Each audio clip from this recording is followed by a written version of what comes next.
भगवान शिव की एक पुत्री का नाम अशोक सुंदरी थी। हालांकि महादेव की और भी पुत्रियां थीं जिन्हें नाग कन्या माना गया। जया, विषहार, शामिल, बारी, देव और देवतली। अशोक सुंदरी को भगवान शिव और पार्वती की पुत्री बताया गया, इसलिए वही गणेश जी की बहन है। इनका विवाह राजा नहुष के साथ हुआ।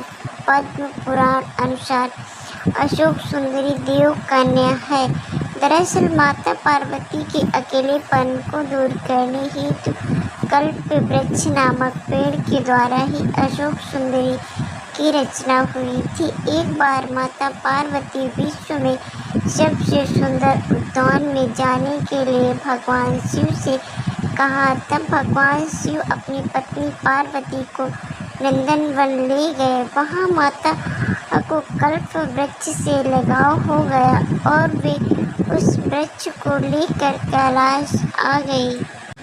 कल्प वृक्ष मनोकामना पूर्ण करने वाला वृक्ष है। पार्वती ने अपने अकेलेपन को दूर करने हेतु उस वृक्ष से यह वर मांगा कि उन्हें एक कन्या प्राप्त हो। तब कल्प वृक्ष द्वारा अशोक सुंदरी का जन्म हुआ। माता पार्वती ने उस कन्या को वरदान दिया कि उसका विवाह देवराज इंद्र जैसे शक्तिशाली युवक से होगा।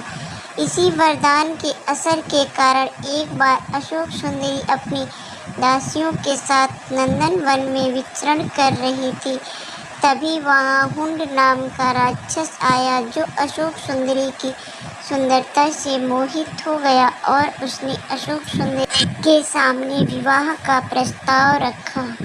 लेकिन अशोक सुंदरी ने अपने वरदान और विवाह के बारे में बताया कि उनका विवाह नहुष से ही हो गया। यह सुनकर राक्षस ने कहा कि वह नहुष को मार डालेगा। ऐसा सुनकर अशोक सुंदरी ने राक्षस को श्राप दिया कि जा दुष्ट, तेरी मृत्यु नहुष के हाथों ही होगी। यह सुनकर वह राक्षस घबरा गया।